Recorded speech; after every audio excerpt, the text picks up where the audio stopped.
On Central tonight, order returns to the streets of the Midlands after 2 nights of rioting.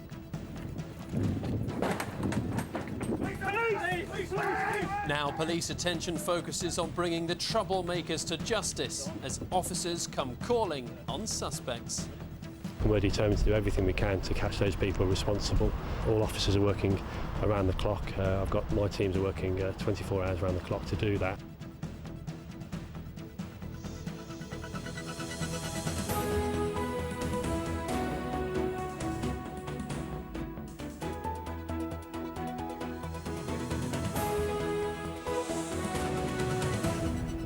Also on the programme, the Vigil to remember the 3 heroes killed trying to protect property. The dignity of their families impresses a nation and helps bring calm to communities. If you're listening to a grey-bearded old fella that you have no respect for, then try and understand this. When you're my age, you will look back at your lives and think how stupid you were. And businesses damaged by the looters have promised help by the Prime Minister. We will help you repair the damage, get your businesses back up and running, and support your communities.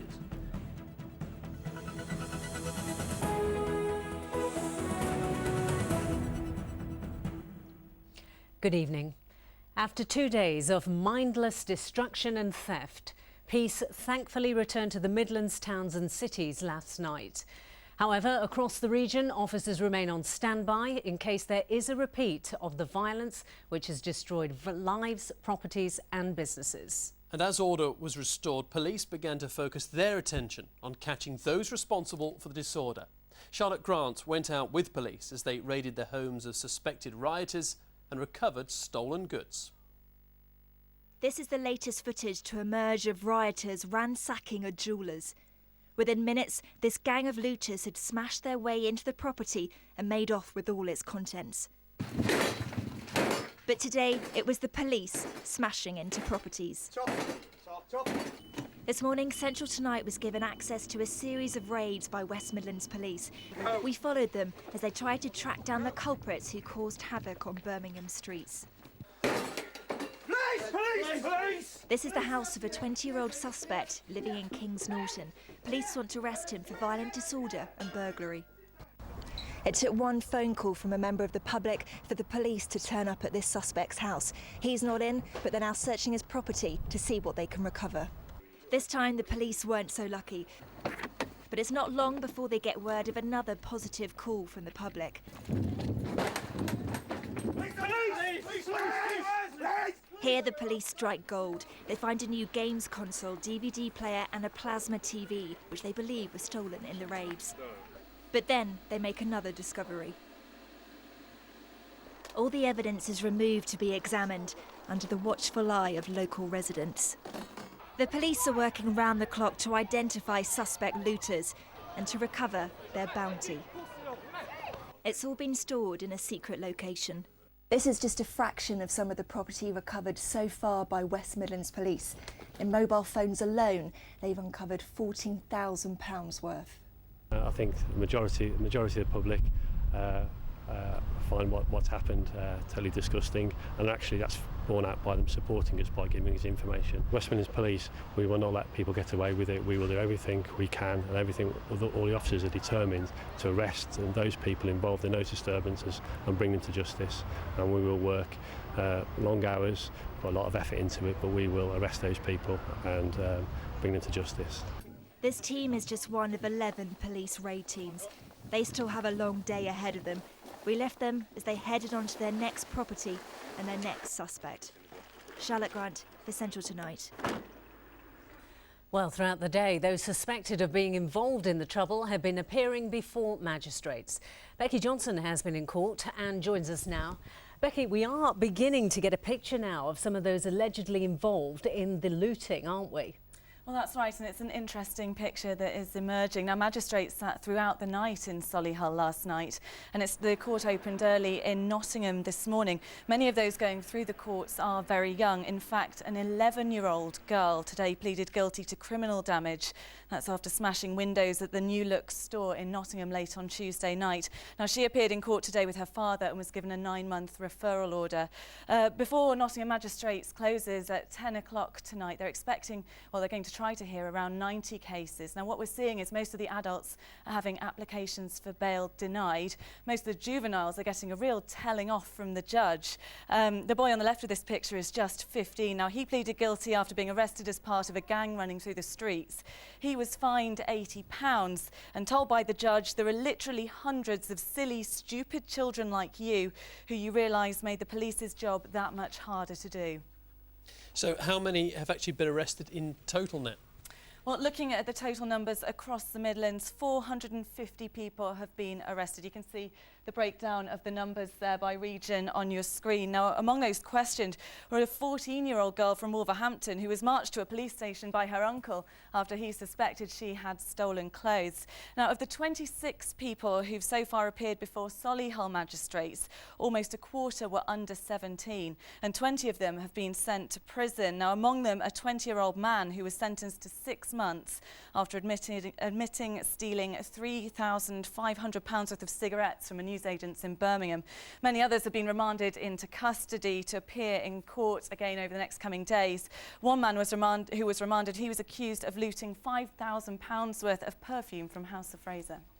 I mean, the stories are staggering. You can't help but be shocked by the ages of those involved. What's now happening with the investigations? Well, as you can imagine, police are still gathering evidence, and they have an awful lot of evidence to go through. West Midlands Police have released these images of people who they want to speak to in connection with the rioting. Now, they're appealing for anyone who recognises any of them to get in touch. They say some of the raids you just saw in Charlotte's report came about as a result of people identifying people in images they've released. Leicestershire Police have also released these CCTV images of people suspected of criminal behaviour. They're urging anyone who knows them to contact police, and they're reassuring people all information will be treated with the utmost confidence. Now, one thing I noticed when I was out and about covering the riots was there were a lot of members of the public filming what was going on their mobile phones, and police say some of that footage has been handed in and has been very helpful, and they're urging anyone else who has footage like that to hand it in to help them identify those involved. It's going to be an interesting one, isn't it? Becky, thank you very much. Well, continuing that theme, actually, police have made 3 more arrests tonight after 3 men were killed in a hit and run in Birmingham. Officers feared the deaths would tear the community apart. Instead, it appears they're coming together. More than 200 people from every race and religion gathered for a midnight vigil last night at the petrol station where the men were hit. Katie Fawcett reports. United in prayers for the sons lost during this week's riots.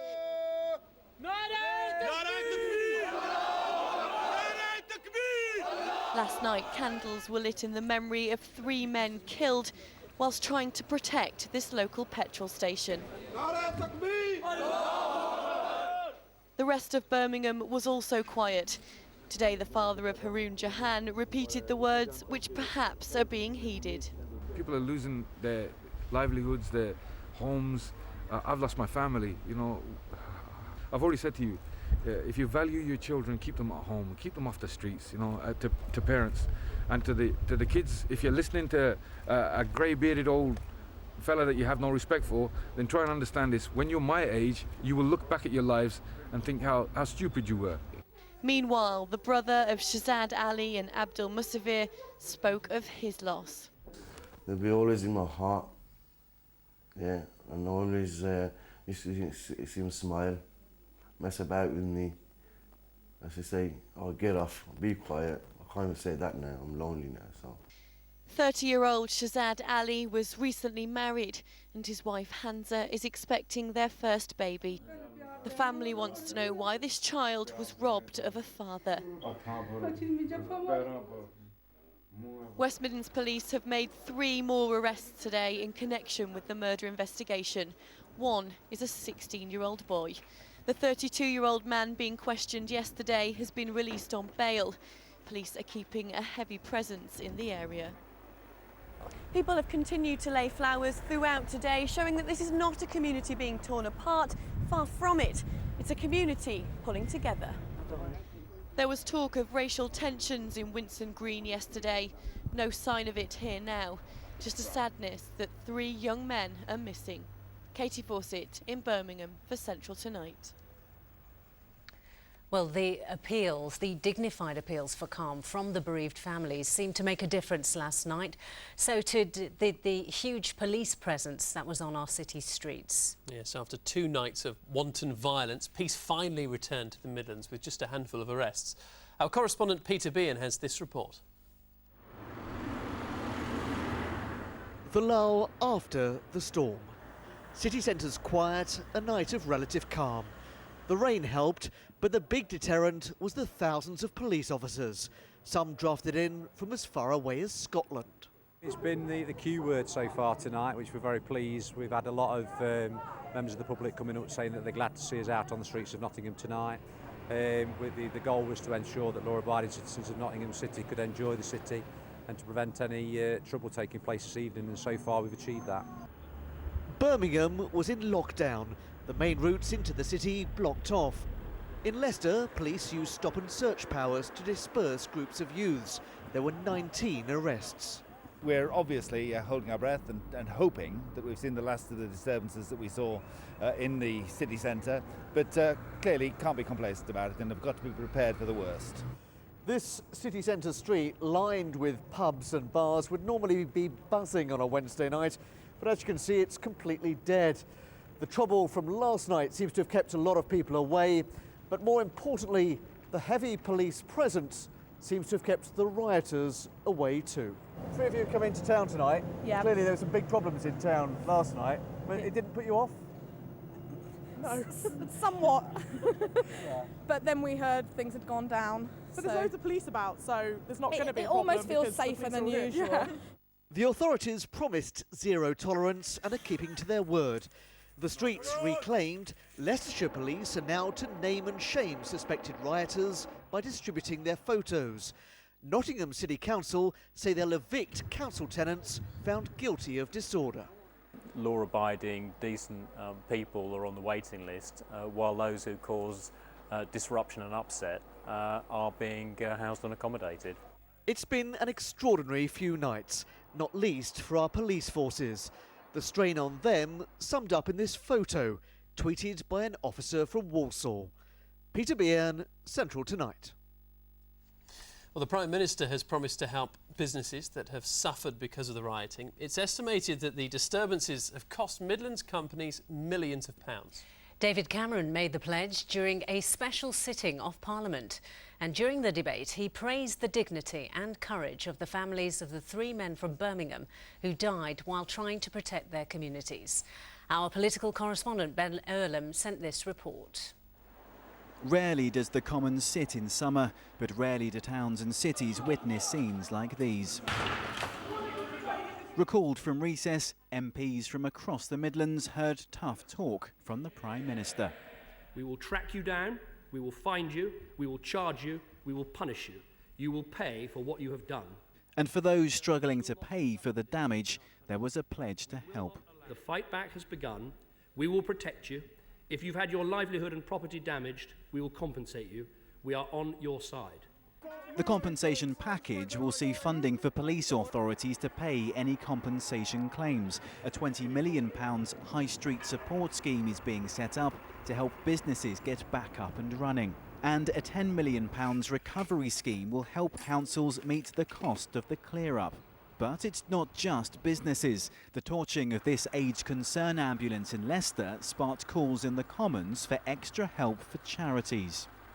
Will the Prime Minister look at putting aside emergency funds, a pot of money, for charities to apply for that so they can replace facilities that might have been destroyed in these riots?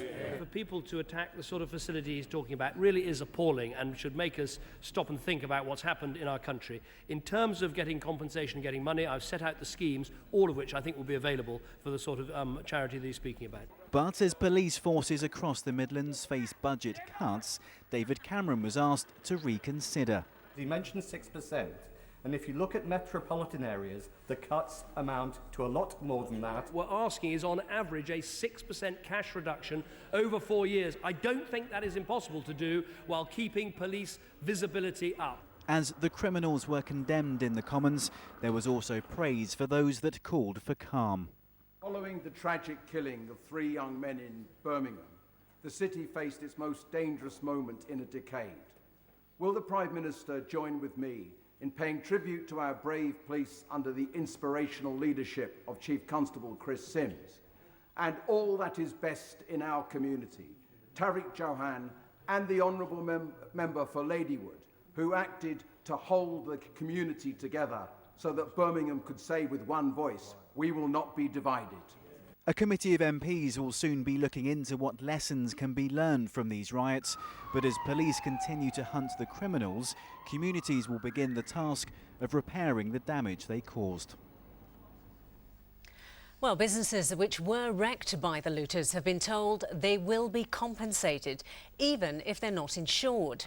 Insurers are actually liable to pay out for damage caused during a riot, but even if people aren't insured, the government will pay. We've been to see one jeweller who says he might be out of business for as long as 4 months, but he says he has welcomed today's announcement from the Prime Minister that the government will help businesses get back on their feet. Our business correspondent, Mark Goff, reports. This is the ugly reality of the looters on the rampage, when mob rule takes over from the rule of law. The looters swarm all over this jewellery shop in Wolverhampton. Eventually they leave, but a second wave invades the shop, intent on taking anything they can, ransacking as they go. Today the shop owner, Eric Beckett, was trying as best he can to get back to normal. He wasn't here when the looters attacked, but his CCTV caught the horrifying truth. What was it like to suddenly see the footage of them coming in? Frightening. So many people came in, it's just unbelievable. And the length it took and what they've done, it was just sheer vandalism. It wasn't just stealing, it was vandalism as well. That's the worst part. And it was vandalism on a shocking scale. This attacker doesn't even steal anything. Climbing through the door window is a girl with blonde hair. She helps herself to jewellery in a display cabinet. She leaves, but soon after, she's back again for more. Eric has lost tens of thousands of pounds of goods. He's insured, but it's businesses like his which will still get the government help promised today. So what help can they get? Homes and businesses are covered against riot by insurers. Insurers will pay for riot damage and losses while the business is out of action. Under the Riot Damages Act, people who aren't insured or don't have enough insurance can claim compensation from the police and the government. Until today, the deadline to make a claim was 14 days. That's now been extended to 42 days. And the Prime Minister promised more. A specific point was raised with me in Wolverhampton yesterday, that planning regulations make it difficult for shops to put up protective shutters. We will weed out unnecessary planning regulations to ensure that businesses can get back on their feet and feel secure on our high streets as soon as possible. I haven't been able to shutters. You had to have planning permission and they wouldn't give it to you because they said that they don't want any shutters in Wolverhampton. But from what I gathered today, we can put up shutters. But it's too late to have stopped this. The police now have this footage. Mark Goff in Wolverhampton for Central Tonight. They look like locusts scavenging, don't they? Well, horrendous. The images of looters and vandals smashing up shops and setting fire cars have been splashed across newspapers and television screens worldwide. Yes, Birmingham, the second biggest shopping destination in the country, has been pictured overrun by anarchists. Nottingham, world famous for Robin Hood, has had its police stations firebombed. Next year, the Midlands will be hosting some of the world's most famous athletes for the 2012 Olympics. What have these riots done to our reputation abroad? Well, we're joined now by Ian Taylor from Marketing Birmingham. Ian, how can the tourist industry recover from this and what can be done to fix things? I think there's no doubt that the activities of the last few days have had an impact on the reputation of Birmingham and actually the reputation of the rest of the UK as well. I think the industry will come together, is coming together, to put the message out that Birmingham and other destinations that are affected by this are open for business, that we're a welcoming city, and that actually, that hard-won reputation as a visitor city, particularly in recent years, is not damaged in the long term by some of the scenes we've seen in the past few days. Well, let's have a look at some of those scenes, Ian, and indeed the effect of that, because the pictures we'll see now will obviously show the rioting, and then all we see now as we walk around in our city centres is boarded up shops. It's a very bad ad, isn't it, for the region? I think you have to contrast that with what's happening at Edgbaston at the moment, where we have images of a fantastic cricket match in a wonderful facility in Birmingham, which is showcasing exactly how resilient and a welcoming city we are, and that's going out around the globe. And we're in close contact with our colleagues at the national tourism destinations, Visit England and Visit Britain, and we're making sure that message gets out into the international market that Birmingham and the country remains open for business, and that we hope these incidents are short-lived. And we can continue to develop that reputation as a welcoming visitor destination. How long will it take, do you think, before Birmingham looks, well, how it did last week? I think in certain areas, it's coming back to normal as we speak. In other areas, clearly, it's going to take a bit longer. And I think what positively can be drawn from this situation is the way that communities have come together, both to begin to repair the damage, but also to make sure that we don't let what's happened in the past few days damage the city in the long term. Just very briefly, Ian, what can we as a public do to reclaim the pride we've got in our cities? Well, I think the message that Birmingham's open for business, that that people need to be coming into the city centre to shop and to enjoy the fantastic leisure and cultural and retail facilities that we have, but also word of mouth. Tell people, and Birmingham, people are famous for their welcome. We need to make sure that we draw on that in the coming weeks and months. Okay, Ian, thank you very much for coming in and talking to us today. Well, there'll be a special programme on the rioting on ITV1 in an hour's time. It's a live debate in London with reaction coming from guests based here in this studio in Birmingham. That's at 7:30. Well, other news now, and a